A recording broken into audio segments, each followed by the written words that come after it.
ঠাকুরগাঁওয়ের বালিয়াডাঙ্গি উপজেলা থেকে একসঙ্গে নিখোঁজ হওয়া 4 ছাত্রী 3 দিন পর বাড়ি ফিরেছেন। এর আগে বুধবার দুপুরে সিলেট সিটি কর্পোরেশনের এলাকা থেকে তাদের উদ্ধার করা হয়। পুলিশ বলছে স্বেচ্ছায় বাড়ি ত্যাগ করেছিল 4 শিক্ষার্থী। এ বিষয়ে বিস্তারিত জানাতে ঠাকুরগাঁও পুলিশ সুপারের কার্যালয়ের সামনে থেকে যুক্ত হচ্ছেন প্রতিনিধি এম এ সামাদ। সামাদ, আমাদের জানাবেন একসঙ্গে 4 ছাত্রীর নিখোঁজ হওয়ার কারণ জানতে পেরেছেন কিনা?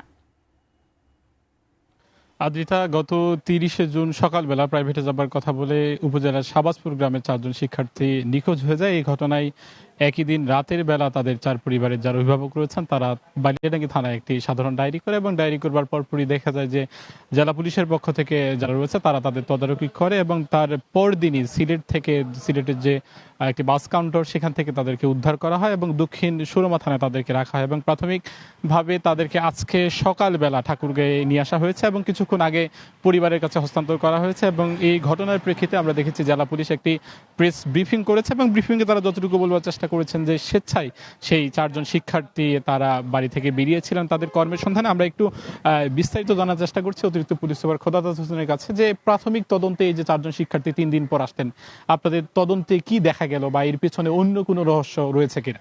হ্যাঁ, ধন্যবাদ। আসলে আপনারা জানেন যে গত 30 তারিখে যে 4 জন শিক্ষার্থী তাদের এলাকা থেকে বা বাসা থেকে তারা নিখোঁজ হয়েছিলেন। তো আমরা অত্যন্ত গুরুত্ব এবং আমাদের অতীত অভিজ্ঞতা থেকে অত্যন্ত গুরুত্ব এবং আমাদের যে টিমগুলো কাজ করেছে অত্যন্ত দক্ষতার সাথে তারা কাজ করেছে এবং এই তাদের দ্রুত এবং মানে দক্ষতার কারণেই আমরা অতি দ্রুত একদিন পরেই আমরা তাদেরকে তাদের শেষ অবস্থান আমাদের সিলেটে আমরা পাই, সিলেট মেট্রোপলিটন এলাকায়। তো সেক্ষেত্রে আমরা সিলেট মেট্রোপলিটন পুলিশ এবং সিলেট জেলা পুলিশ তাদের সহায়তায় আমরা তাদেরকে তাদের অবস্থান নিশ্চিত করি এবং তাদেরকে হেফাজতে নেওয়া হয় এবং তারপরে আজকে আমরা নিয়ে আসি।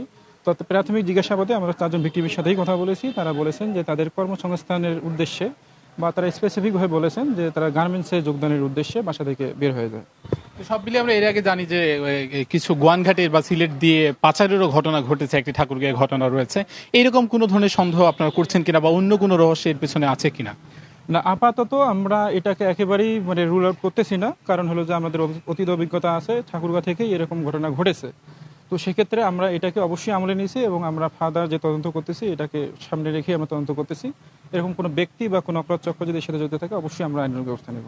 অসংখ্য ধন্যবাদ আদিত্য। সব মিলিয়ে যদি বলা চলে তারা প্রাথমিকভাবে তদন্তে জেনেছেন যে গার্মেন্টসে কাজ করবার জন্য এই 4 শিক্ষার্থী একই সঙ্গে বাড়ি থেকে বেরিয়েছিলেন এবং এখন তাদের পরিবারের কাছে হস্তান্তর করা হয়েছে এবং পুলিশ আরও বলছে যে এর পেছনে যদি আলাদা কোনো নেপথ্যে কারণ থেকে থাকে তাহলে তারা এটি আরও তদন্ত করে যদি কোনো ক্লু পেয়ে থাকেন তাহলে তারা প্রয়োজনীয় ব্যবস্থা গ্রহণ করবেন। সব মিলিয়ে সকলেরই প্রত্যাশা করছেন এ ধরনের অনাকাঙ্ক্ষিত ঘটনা না ঘটুক এবং এর আগের যে অতীত অভিজ্ঞতা এই অভিজ্ঞতার তিক্ততা থেকেও সাধারণ মানুষ এবং সচেতন মানুষরা বললেন এগুলো ক্রমান্বয়ে শিক্ষার্থীদের জন্য বা নতুন মানুষের জন্য বা নতুন প্রজন্মের কাছে অনেকটা অ্যালার্ট বা অ্যালার্মিং হয়ে বলে কাজ করছে। সকলেরই প্রত্যাশা এই কাজগুলো কমবে এবং পুলিশও জোরালো তদন্ত করে যদি কোনো অপরাধীর সংশ্লিষ্টতা পান তাহলে প্রয়োজনীয় ব্যবস্থা গ্রহণ করবেন। আদ্রিতা।